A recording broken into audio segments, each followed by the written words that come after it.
আসসালামু আলাইকুম।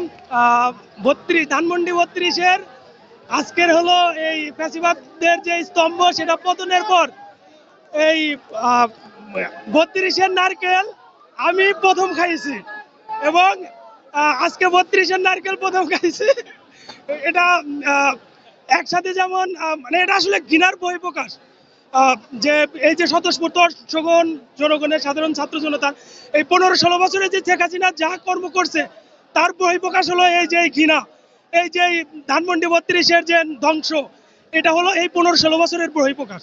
আর শেখ হাসিনা যেই পরিমাণ মানুষকে অত্যাচার করছে, যেই পরিমাণ গুম খুন এবং অপশাসন যে করছে, নির্বাচনের নামে প্রহসন যে করছে, এইটার অত্যাচারে জনগণ অতিষ্ঠ ছিল। 5 তারিখের পরেও শেখ হাসিনা দিল্লিতে বসে, ইন্ডিয়াতে বসে বাংলাদেশের বাংলাদেশের স্বাভাবিক পরিস্থিতিকে অস্বাভাবিক করার জন্য বিভিন্ন বিভিন্নভাবে উস্কানিমূলক বক্তব্য দিচ্ছে, বিভিন্ন ভিডিও বার্তা দিচ্ছে, যা বাংলাদেশের স্বাভাবিক পরিস্থিতিকে অস্বাভাবিক করার একটা অপচেষ্টা।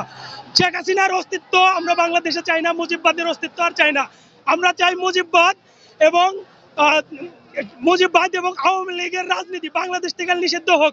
আওয়ামী লীগ বাংলাদেশে আর রাজনীতি করতে পারবে না।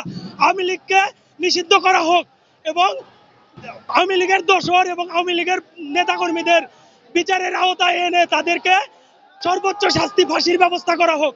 শেখ হাসিনা সহ আওয়ামী লীগের প্রথম শ্রেণীর নেতাদের ফাঁসির ব্যবস্থা করা হোক। এটাই আমার দাবি এবং ছাত্র জনতার পক্ষ থেকে আমাদের দাবি। ইনকিলাব জিন্দাবাদ।